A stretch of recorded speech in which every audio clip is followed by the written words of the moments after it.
Donc on continue par une série de 3 questions. On commence par ici, Fabien. Oui, bonjour, Jean-Yves.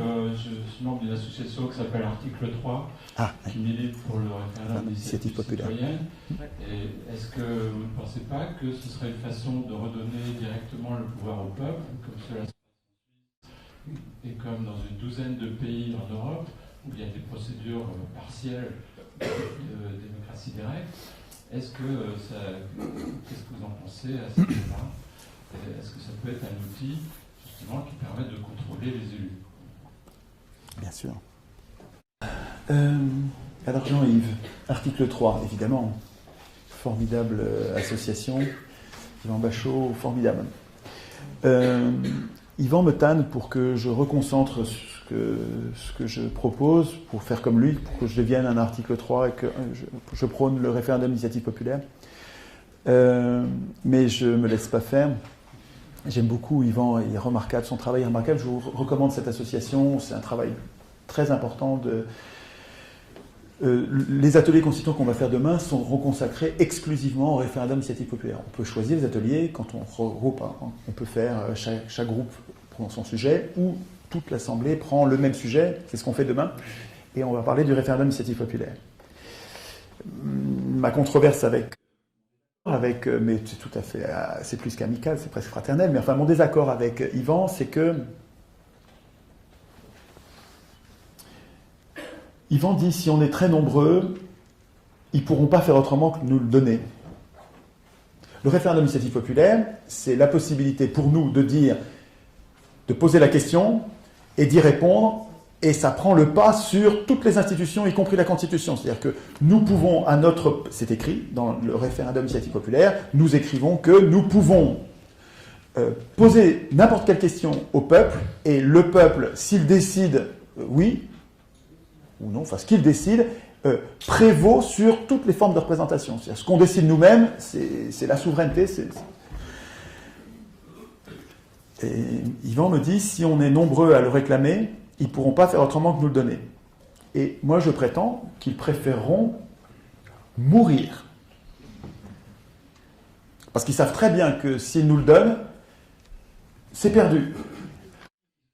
Quoi. Parce que c'est absolument une bombe atomique. Hein. Effectivement, si nous avions un référendum d'initiative populaire, on pourrait défaire tout ce qu'ils ont fait et qui nous mettent en pétard. Exemple, en 2010, je ne sais pas si vous vous souvenez du débat sur les retraites, quand nos représentants, c'est-à-dire nos maîtres, ont déglingué les retraites, dégradé les conditions de la retraite. Ils sont descendus dans la rue comme des couillons et on n'a rien changé, ils s'en foutent complètement, ils s'en foutent. Vous descendez dans la rue, mais ils s'en foutent. L'objectif c'est de déglinguer les retraites, ils les ont déglinguées. Et comme nous n'avons rien dans la Constitution, nous n'avons rien pu faire.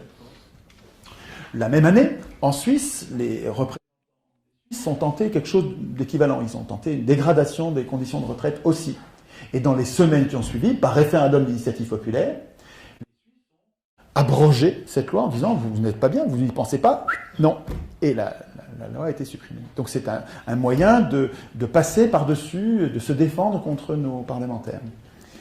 Et donc je prétends que Yvan espère pouvoir obtenir quelque chose des élus. Moi, je renonce à obtenir quelque chose des élus. Je pense que la solution ne viendra pas des élus. Sur les sujets essentiels, sur les sujets secondaires, on obtiendra des bricoles, mais sur les sujets essentiels, on n'obtiendra rien, on n'obtiendra que des faux. Demain, dans l'atelier constituant, si vous n'êtes pas là, je vous dis ça en un mot, je vais montrer les exemples de référendums d'initiative populaire, soi-disant en France, un soi-disant référendum d'initiative populaire. Quand vous le lisez, on va le lire ensemble, vous allez voir, c'est à l'initiative des parlementaires. Mais c'est incroyable que ça marche, c'est le foutage de gueule absolu. L'initiative n'est pas citoyenne, elle est parlementaire. Alors il ne faut pas appeler ça, mais c'est normal, c'est eux qui l'ont institué, donc ils instituent, il n'y a pas à s'étonner. Jamais les élus ne nous donneront ça, jamais, voilà. Donc c'est ça notre différent. Ceci dit, je défends sa bagarre, c'est remarquable, il a raison. Dans une démocratie directe, ça ne servira à rien. Si, quand vous allez faire des ateliers constituants, et si, quand on est des milliards ou des millions, chacun dans chaque pays, nous décidons d'écrire une démocratie, d'instituer une démocratie directe, où nous votons nos lois. Pas besoin de référendum d'initiative populaire, puisque nous voterons, le référendum il sera permanent, nous voterons nos lois. Le référendum d'initiative populaire, il n'est nécessaire, mais indispensable, que dans un régime représentatif, pour garder le contrôle des représentants. Mais dans un régime représentatif, c'est sine qua non, sinon vous êtes dans une tyrannie qui ne dit pas son nom.